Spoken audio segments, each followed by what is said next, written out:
C'est ici, dans ce cadre unique, devant ce bombardier américain qui a servi au débarquement, un bombardier encore intact, que nous allons réaliser une interview exceptionnelle, dans un cadre exceptionnel et donc avec un invité exceptionnel. Monsieur le ministre, bonsoir. Bonsoir, merci pour votre invitation et merci d'avoir accepté de vous rendre en Normandie sur ce musée municipal d'Utah Beach.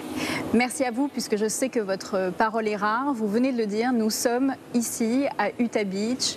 C'est ce qui a servi aux Américains en partie de libérer le bocage normand le 6 juin 1944. Une alliance donc franco-américaine. Est-ce qu'elle est aussi solide qu'avant, monsieur le ministre? Déjà, le 6 juin 1944, ce n'était pas la première fois que la liberté prenait ce chemin-là, mais dans le sens inverse, on s'en rappelle, qui permettent au peuple américain de choisir ensuite sa destinée. Oui, c'est une alliance qui est solide parce qu'elle est ancienne. Après, c'est une administration nouvelle, avec un style différent, c'est le moins qu'on puisse dire, des orientations géopolitiques différentes, c'est le moins que l'on puisse dire. Heureusement, on a une relation particulière entre les présidents Trump et Macron, parce qu'ils se sont connus du premier mandat de Trump. Et donc nous, on cherche aussi, évidemment, à trouver toutes les voies et moyens avec la nouvelle administration américaine pour être capable, justement, de pousser nos points de vue, de défendre nos intérêts. C'est vrai des questions liées à l'OTAN, c'est vrai du Proche et du Moyen-Orient, c'est vrai aussi de l'Indo-Pacifique, parce que nous sommes une nation de l'Indo-Pacifique. Alors aujourd'hui, c'était moins politique, moins diplomatique, davantage mémoriel, avec le secrétariat à la défense britannique ce matin à Ouistreham pour la remise des bérets verts à nos fusiliers et commandos.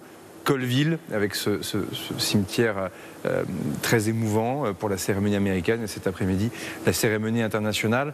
Et on le voit bien, cette mémoire, elle nous oblige quand même beaucoup à réfléchir aussi à notre avenir, nos alliances, mais aussi tout simplement notre sécurité collective. Mais vous avez tout de même eu un moment politique, puisqu'il y a eu ces réunions sur l'OTAN, avec votre homologue américain, notamment Pete Hegseth, qui a décidé tout de même de secouer un petit peu l'OTAN, puisqu'il n'est pas venu à cette réunion sur l'Ukraine, vous le comprenez?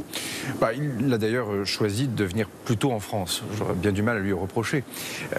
Après, les États-Unis d'Amérique étaient présentes à cette réunion et la voix américaine a été entendue. Avec Mike Whitaker. Mais je pense que pas lui. La nouvelle administration américaine, elle nous dit quoi? Enfin, qu'est-ce qu'elle dit publiquement, mais qu'est-ce qu'elle dit aussi dans le secret des réunions telles que nous avons pu les avoir à Bruxelles hier dans le cadre de la ministérielle défense? Elle dit globalement, vous pourrez toujours compter sur le parapluie nucléaire américain. Bon, nous, Français, comme vous le savez, on n'est pas concernés. Deux, en revanche, la menace conventionnelle et les contributions conventionnelles militaires américaines, ça, vous devez vous en débrouiller, parce que nous considérons que la menace russe est une menace à portée des Européens et que nous, Américains, on doit s'occuper du Pacifique Nord. On est d'accord, on n'est pas d'accord. Moi, je ne suis pas américain, je ne suis pas secrétaire d'État à la Défense. C'est entendable tout de même cela, monsieur le ministre? Je vais vous dire une chose, quand on est gaulliste, oui, en fait. Parce que l'idée de se dire qu'un modèle d'autonomie européenne dans lequel on aurait délégué son industrie à la Chine, délégué son modèle énergétique à la Russie, comme ce fut le cas dans le passé, et délégué sa protection et sa sécurité à Washington, si vous voulez, quand on est gaulliste, et je parle même de néo-gaullisme, parce que le président Mitterrand, tous les présidents de la République, depuis, ont consacré ça, c'est une hérésie. Donc il y a un moment un peu bizarre, au fond, où cette administration américaine, elle dit aux Européens, prenez-vous en main. Et ça n'a pas complètement la même résonance en fonction des capitales. Nous, notre néo-gaullisme est là, notre autonomie stratégique, notre dissuasion nucléaire, notre modèle d'armée, nos capacités d'industrie qui sont autonomes et souveraines, évidemment, créent quelque chose de complètement unique en Europe. Pour nos amis britanniques qui étaient là aujourd'hui, c'est déjà un peu moins vrai. Alors imaginez tous ces pays de l'Est de l'Europe, qui d'ailleurs sont souvent des anciens pays du pacte de Varsovie, ayant adhéré à l'OTAN au début des années 2000, entendre dire que les Américains ne seront peut-être plus là comme avant demain pour la sécurité collective, évidemment c'est un défi qui est énorme. Et en fait ce qu'on cherche à faire, en tout cas ce qu'Emmanuel Macron nous a demandé de faire, c'est de garantir l'unité des Européens face à cette nouvelle donne de ce pivot américain, et puis surtout de l'accélérer, d'aller plus vite, parce que objectivement il n'y a pas pire sourd que ceux qui ne veulent pas entendre.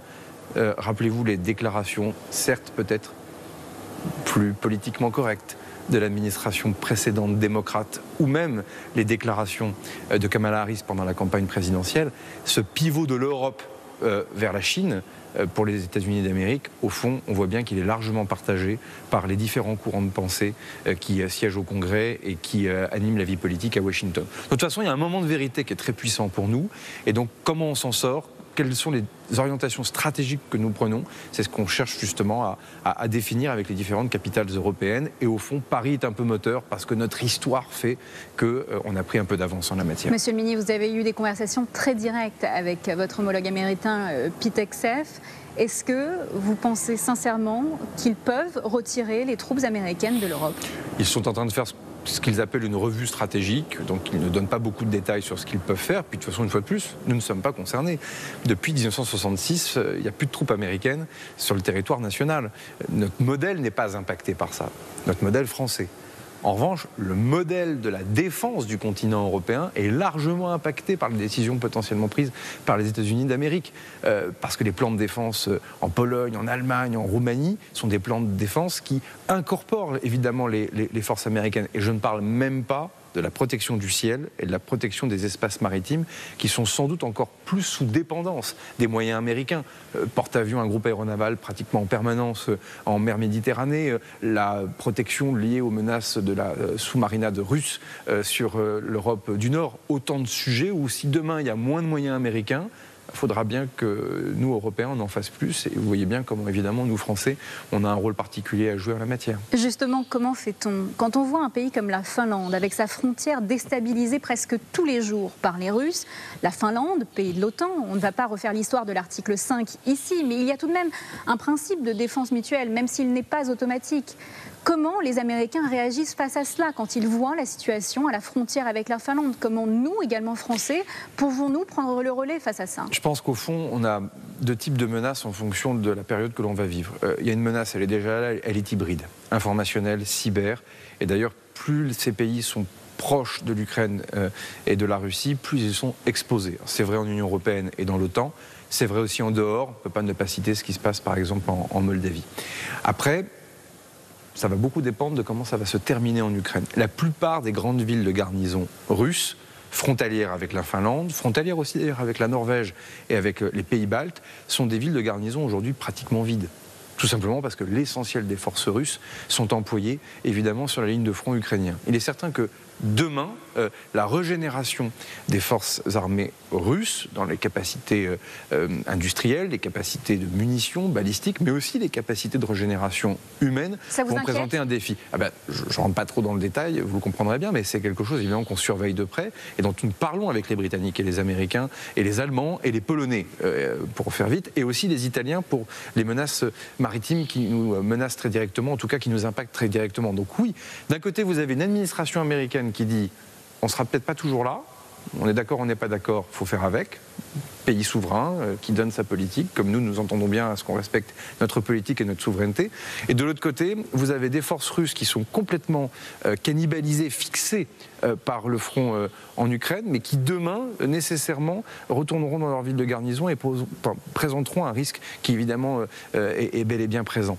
Et donc, c'est le débat qui est au milieu de tout ça. Et vous voyez bien, d'ailleurs, que ce n'est pas qu'une affaire de pourcentage du PIB, c'est-à-dire un des grands messages qu'on a passé hier à Bruxelles et que j'ai repassé à mon homologue américain. Vous leur avez dit que ça n'a aucun sens de compter ça en termes de PIB quand ils demandent 5%, 3,5% plus 1,5%. En fait, c'est toujours la même chose, c'est que tout ça est un peu médiatique, c'est de la communication. Est-ce qu'il faut dépenser plus? La réponse est oui, c'est ce qu'on fait depuis 2017. On n'a pas attendu les Américains ou même d'ailleurs la guerre que mène la Russie en Ukraine pour le faire. On est arrivé à des niveaux de dépenses militaires anormalement basses. Enfin, 1600 milliards d'euros de dépenses publiques en France et le budget des armées était tombé à 30 milliards d'euros. Enfin, quand on y réfléchit, c'est même curieux qu'il n'y ait pas eu de polémique, que des voix ne se soient pas levées dans le pays en disant « là, vous êtes en train d'attaquer l'os ». Bon, et c'est ce qui s'est passé. Aujourd'hui, on est à 50,5 milliards d'euros. Mais effectivement, si c'est pour acheter du matériel, l'entreposer dans des hangars et avoir une mauvaise doctrine militaire, ne pas être capable de prendre des risques, ne pas être capable de réfléchir aux politiques de défense de demain, ça n'a pas de sens. Et ce qu'on cherche, nous, à faire monter, notamment en vue du sommet de l'OTAN à La Haye, c'est faire monter aussi un débat sur des indicateurs de performance militaire. Je vous donne un exemple très concret. La France, chaque année, met pratiquement à disposition de l'OTAN plus de 700 jours de mer avec nos capacités maritimes. Ça, c'est de l'argent indirectement. Mais vous voyez bien que les courbes et les pourcentages de produits intérieurs bruts, ça dissuade personne, ça sécurise aucun espace.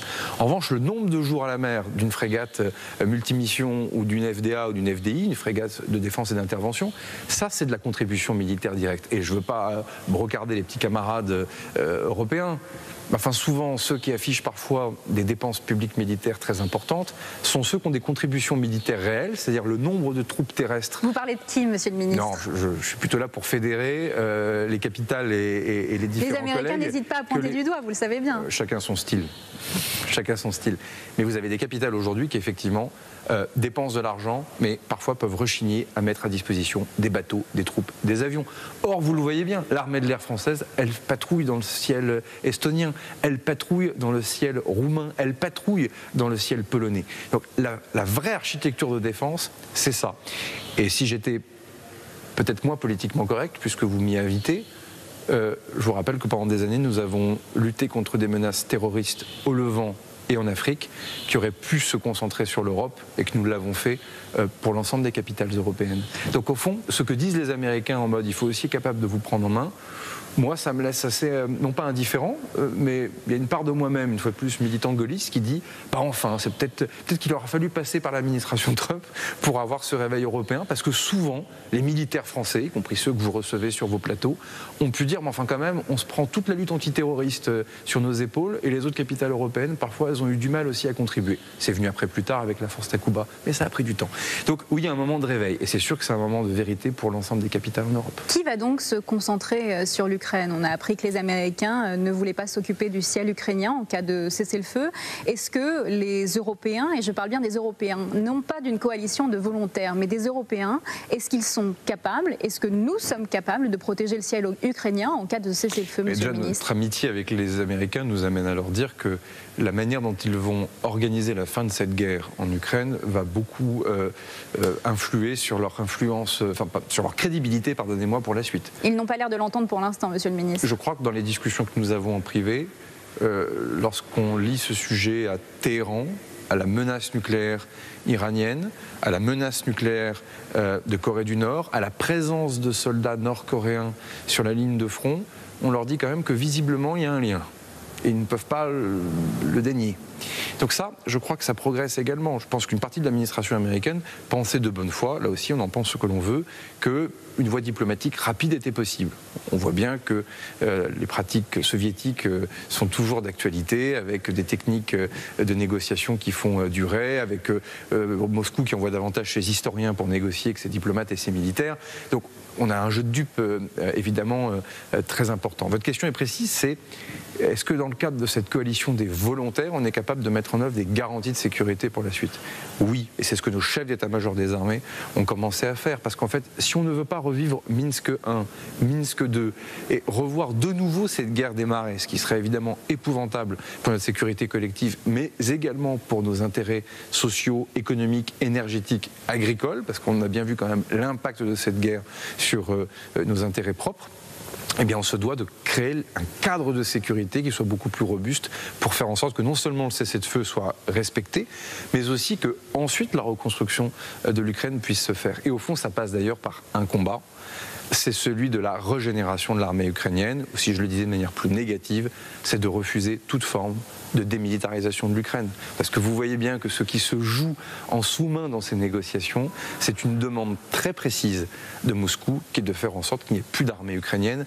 Et là, vous voyez bien que pour la Pologne, pour l'ensemble de l'Europe, vous aurez désormais une menace russe qui serait encore d'une autre nature. Et donc ces garanties de sécurité, cette coalition des volontaires que l'on anime avec nos amis britanniques, que le président de la République a souhaité, c'est un moyen aussi de garder une architecture, un cadre de négociation dans lequel l'Ukraine ne se fait pas complètement écraser. Nous avons vu ce coup d'éclat des Ukrainiens grâce à des drones à bas coût pour frapper des bombardiers russes qui, eux, coûtent plusieurs centaines de millions d'euros parfois. Justement, est-ce qu'il y a un moyen d'aider les Ukrainiens sur le long terme avec notamment cette industrie de drones? Est-ce qu'il y a une possibilité que la France fasse plus, monsieur le ministre? Moi, j'ai proposé un deal gagnant-gagnant avec Roustem Umerov, le ministre de la Défense ukrainien. Je pense qu'il faut avoir l'humilité de considérer qu'ils sont meilleurs que nous dans la capacité à imaginer des drones et surtout à élaborer la doctrine qui va autour. Je crois que la dernière opération l'a largement démontré. De notre côté, on a un système qui est encore trop rigide, trop lent. Entre le moment où les armées françaises font une expression de besoin et le moment où on a une livraison de drones, on a malheureusement un décalage. En clair, vous avez commandé un fax ou un Minitel, sauf qu'entre-temps, Internet a été inventé et vous avez la livraison de votre Minitel. Pardon d'être un peu cruel et direct, mais donc je suis en train de faire une revue générale de l'ensemble de nos programmes de drones, parce qu'il y a des vraies questions qui se posent.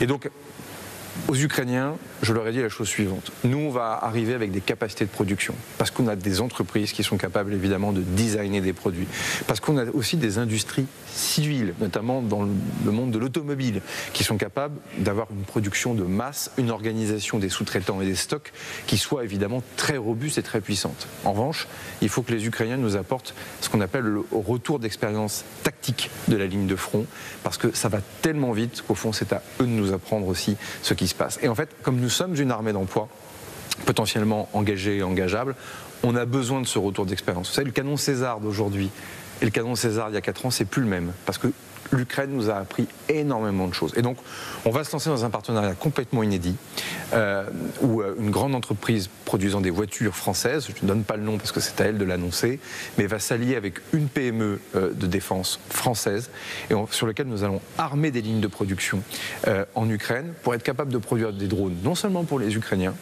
mais également, nous allons aussi en faire bénéficier nos propres armées françaises pour avoir en permanence un entraînement tactique, opératif, qui colle à la réalité de cette ligne de front, y compris en matière de guerre électronique, en matière de distance, en matière de munitions téléopérées, en matière d'imagerie. Autant de sujets, évidemment, qui sont très précieux. Donc concrètement, ça veut dire quoi? Ça veut dire des salariés français sur le territoire ukrainien? Non, non, vous avez déjà des entreprises qui sont raccrochées ou attachées à des intérêts français.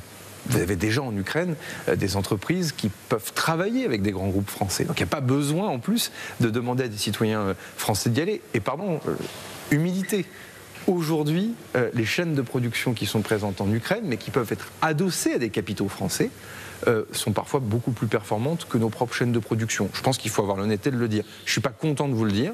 J'aurais préféré vous dire autre chose, mais aujourd'hui, on a beaucoup à apprendre de l'Ukraine et il faut le reconnaître. Ceux qui demandent également des garanties de sécurité, ce sont les pays baltes. Vous avez vu l'annonce du chancelier Merz d'envoyer une brigade entière en Lituanie d'ici à 2027. Est-ce que la France est prête à faire de même? Alors, il faut rendre à César ce qui est à César. Il y a déjà des hommes français en Lituanie, mais est-ce qu'on est capable de faire plus, c'est-à-dire une brigade entière? 1 demi-millier d'hommes déjà dans les pays baltes, pratiquement plus d'1 millier en Roumanie. Je vais être très direct, j'ai une conception un peu différente, et nous autres Français, on a une conception un peu différente de cette approche, qui est de se dire au fond, il vaut mieux avoir des forces tournantes. Parce que au fond, positionner des milliers de personnes, des milliers de soldats dans le cadre de ce qu'on appelle nation cadre précisément, c'est bien, mais au fond, ça doit permettre surtout aux armées des pays hôtes de monter en puissance. Pourquoi on a 1 millier de soldats en Roumanie? Pour permettre à l'armée roumaine de monter en compétence. Et moi, je préfère avoir, pour l'armée française en tout cas, une rotation de nos bataillons, de nos régiments, de nos aviateurs ou même de nos marins sur certaines capacités, parce que je pense que ça a beaucoup plus de valeur que de fixer des grands camps de Baba Harum, Aquarium et Petit Bonhomme. Voilà, je pense qu'il faut aussi repenser la présence militaire au sein de l'OTAN, quelque chose de beaucoup plus mobile, de beaucoup plus inventif, créatif, qui correspond aussi à notre modèle d'armée, que d'avoir quelque chose de trop figé. Donc c'est pas une divergence avec l'Allemagne, mais en tout cas c'est une autre approche sur laquelle nous pensons qu'elle a de la valeur militairement. Qu'en est-il de la mer Baltique, Monsieur le ministre? Des révélations très fortes dans le Canard enchaîné, des membres haut placés de la Marine nationale disent très clairement: nous sommes confrontés à l'adversaire russe tous les jours et tout peut déraper à tout moment. Est-ce que nous sommes capables de lutter face à cette menace avec un seul porte-avions? Alors déjà, je pense qu'une part de la menace n'est pas nouvelle. Elle est très guerre froide, donc on la redécouvre. La nouveauté, en revanche, c'est que cette menace vient aussi évidemment d'objets civils.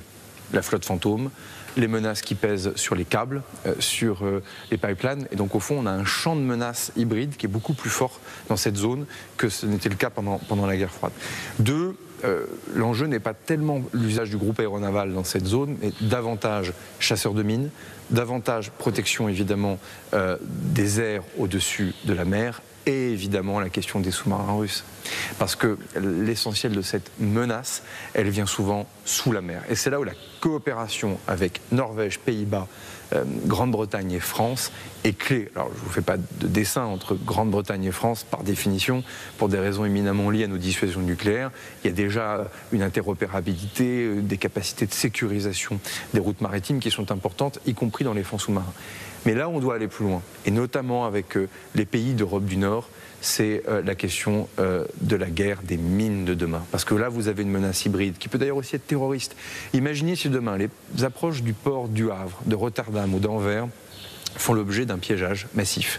Là, vous avez une déstabilisation des routes maritimes et donc de notre économie, notre agriculture, etc., qui serait absolument épouvantable. Donc c'est pour ça qu'on est en train de réfléchir à des nouvelles générations de bateaux pour permettre justement de traiter cette menace sous-marine, y compris avec des robots, pour aller traiter les fonds les plus profonds, jusqu'à 6000 mètres sous la mer. Ça, pour le coup, c'est un vrai défi technologique qu'on est en train de relever.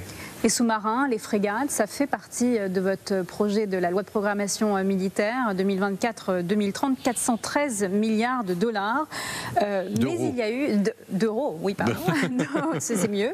Mais il y a eu des révélations dans la presse aujourd'hui concernant des industriels de l'armement qui disent qu'il y a des trous dans la raquette, un problème de cadence, pas assez de commandes, notamment certains industriels français qui le disent, que depuis le début de l'année 2025, il n'y a eu que très peu ou même pas du tout de commandes de la Direction générale de l'armement. Qu'est-ce que vous leur répondez ? Eh bien, que ceux qui disaient qu'il n'y avait pas d'impact de la censure sur le budget du gouvernement Barnier ont menti.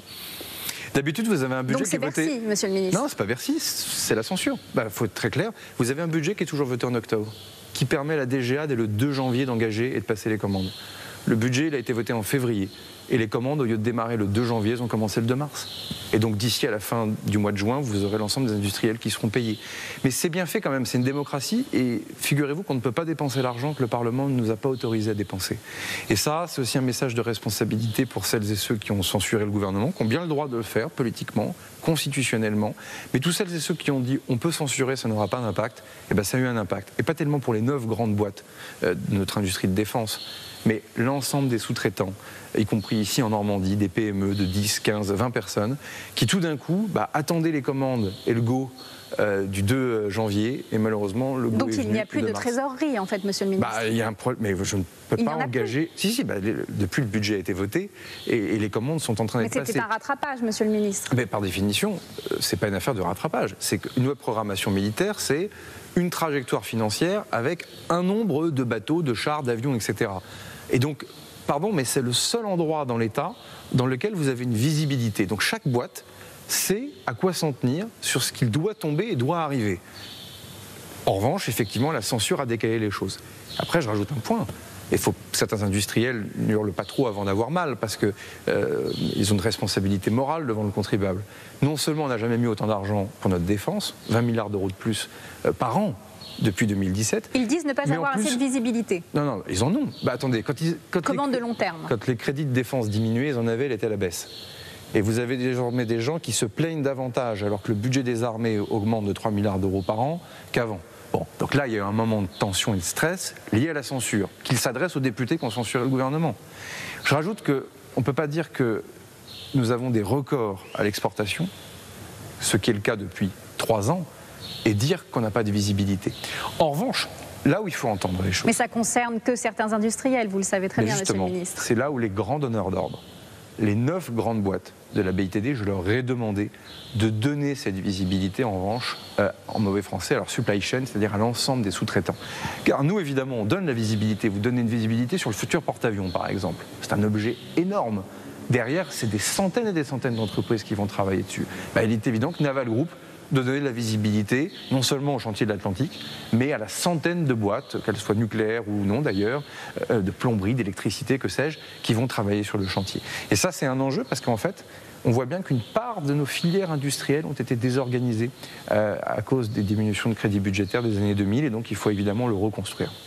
En parlant du nucléaire, monsieur le ministre, la dissuasion nucléaire française est très singulière. À la question de savoir si la France pourrait déployer des armes nucléaires chez certains pays européens, comme le font les États-Unis. Le président s'est dit prêt à ouvrir cette discussion. Le problème, c'est que ça a généré des attentes de la part de certains alliés. Est-ce que vous pouvez préciser ce soir les propos du président? Non, mais déjà, il faut bien comprendre quelque chose. Ça peut paraître surprenant, surtout quand on raisonne en franco-français. Mais je pense que la plupart de nos alliés en Europe ne se sont jamais intéressés à notre dissuasion. Si j'étais encore une fois, pour la deuxième fois de la soirée, peu politiquement correct, peut-être même que certains la dénigraient ou s'en moquaient. Mais c'est plus le cas maintenant, vous le savez. Oui, mais c'est ce que nous essayons de faire et ce que le président de la République m'a demandé de faire et au chef d'état-major des armées, c'est justement de se tenir prêt pour répondre aux questions des différentes capitales européennes sur c'est quoi la dissuasion française, c'est quoi la doctrine, c'est quoi ses composantes, quelle est l'évolution de la doctrine dans le temps, depuis les années 60 jusqu'à nos jours. Et donc il y a un moment tout à fait intéressant dans lequel la plupart des capitales, les parlements, les ministres, les gouvernements, mais aussi les états-majors se disent mais au fond, c'est vrai qu'on avait oublié, 1974, sommet d'Ottawa de l'OTAN, la dissuasion nucléaire française contribue à la dissuasion globale de l'Alliance. 74. Et cette phrase-là, elle était complètement tombée en désuétude.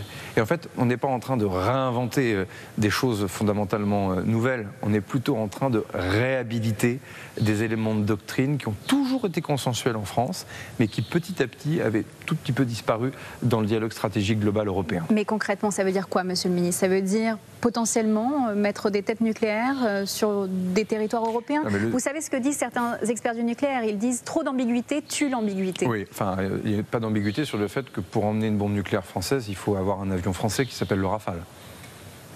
Donc, vous voyez les débats journalistiques, pardon de le dire comme ça. Mais vous voulez dire quoi dans ces cas-là? Non, mais je dis juste qu'il y a des conversations sur ces sujets dans les médias qui sont très décalées par rapport à la réalité de nos échanges avec ces capitales. Le sujet n'étant pas de se poser la question si des armes nucléaires françaises seront entreposées dans telle ou telle capitale européenne. C'est pas du tout l'objet des conversations que j'ai. C'est déjà de se dire, au fond, c'est quoi la doctrine française? Et vous voyez, dans notre débat politique intérieur, quand le président de la République a rappelé que les intérêts vitaux français avaient une dimension européenne, vous avez vu quand même qu'une partie de l'opposition s'est mise à hurler en disant « le président Macron, c'est scandaleux, il partage la dissuasion, c'est un abandon de souveraineté ». Bon, en disant ça, il n'a fait que redire ce que tous ses prédécesseurs avaient dit. Ça veut dire que même dans la classe politique française, même des gens qui étaient candidats à l'élection présidentielle, c'est-à-dire candidats à détenir le feu nucléaire, étaient eux-mêmes en déprise complète de la doctrine française. Donc vous voyez d'où on part. Il faut réexpliquer à des capitales européennes la doctrine française, mais vous avez la moitié de l'intelligentsia politique française qui même ne la maîtrise pas. Et ça, c'est un enjeu majeur, parce que la dissuasion, c'est pas que des capacités industrielles ou militaires, c'est aussi évidemment une œuvre politique. Et donc cette œuvre politique, elle doit être partagée. Et c'est pour ça que le président me permet d'avoir ces discussions avec mes homologues. Je souhaite qu'on puisse continuer de l'avoir avec les formations politiques représentées à l'Assemblée nationale et au Sénat, comme on l'a fait pendant la loi de programmation militaire, parce que ça nécessite une culture stratégique de bon niveau. Donc on ne parle pas de tête nucléaire sur d'autres territoires européens. Je vous propose juste de justifier ou de préciser vos propos. Il y a des ambiguïtés que je cherche à maîtriser et vous voyez que je continue de les maîtriser. Mais par exemple, vous le savez, la dissuasion nucléaire peut devenir crédible grâce à une dissuasion conventionnelle. C'est le cas des Américains, par exemple au Japon ou en Corée du Sud, où il n'y a pas de tête nucléaire sur leur territoire, mais il y a des exercices conjoints, une dissuasion conventionnelle telle qu'elle dissuade l'adversaire. Est-ce qu'on pourrait penser à ce modèle-là? Mais comme vous avez vous-même fréquenté l'IHEDN, vous savez qu'en France, on ne connaît pas la doctrine de la dissuasion conventionnelle. La dissuasion est forcément nucléaire. Et ensuite, en revanche, vous pouvez avoir ce qu'on appelle un découragement ou de la réassurance. Qu'est-ce qu'on fait en Roumanie par cette présence de nos soldats? C'est exactement ça. Non, je crois qu'en revanche, sur la dissuasion, c'est véritablement la doctrine qu'il faut comprendre. Si je le dis de manière plus claire, en fait, il faut faire comprendre à tout le monde que nos intérêts vitaux ne sont pas enfermés dans nos seules frontières. Alors, le général de Gaulle avait été encore plus cardiaque, puisque dans une instruction écrite aux armées, dans les années 60, il avait indiqué qu'il considérait que nos intérêts vitaux étaient engagés dès lors que le Benelux et l'Allemagne de l'Ouest étaient agressés. Mais au fond, c'est l'idée de se dire que dès lors qu'on se rapproche trop près de nous, par définition, on rentre dans une grammaire nucléaire. Je le dis avec des mots peut-être un peu différents, mais ça, vous voyez bien que Berlin, Bruxelles, Madrid, Rome, je pense qu'ils n'ont jamais eu cette conversation avec nous. Enfin, c'est pas que je pensais, j'en suis certain. Monsieur le ministre, dernière question sur Gaza, notamment avec cette enquête du média Disclose sur des reliures de munitions pour des fusils Negev. La France était engagée à ne plus livrer d'armes offensives à Israël. Qu'en est-il? C'est toujours la même chose. Je je vois que l'extrême gauche et disclose s'acharne là-dessus et crée un trouble sur une position qui pourtant est claire. J'imagine qu'il y a une rente politique derrière tout cela, parce que très franchement, ça crée un doute, alors que la position de la France est un peu plus claire. Il n'y a pas d'armes vendues à Israël. Et pour cause, Israël est un des principaux concurrents des industries françaises. Donc ces conteneurs... Derrière, vous n'avez que des composants qui sont vendus à Israël, notamment pour le dôme de fer. Et troisième catégorie, vous avez des éléments pour la réexportation. C'est-à-dire que certaines choses partent en Israël, font l'objet d'une intervention industrielle et sont souvent réexportées, parfois même d'ailleurs en France, et tout ça fait l'objet d'un contrôle. Alors après, on pourra le répéter comme on le fait avec Jean-Noël Barrot depuis maintenant pratiquement 1 an ou 2, nous ne vendons pas d'armes à Israël. Et c'est bien dommage d'ailleurs de créer ce trouble et ce doute. Il y a quelque chose d'ailleurs d'antipatriote à l'entretenir. On a le droit de combattre les décisions que nous prenons, on n'a pas le droit de construire un combat complètement virtuel et fictif sur des décisions que nous n'avons pas prises. Et vous avez pu leur répondre ce soir. Merci beaucoup, Monsieur le Ministre, d'avoir été notre invité ce soir. Merci beaucoup.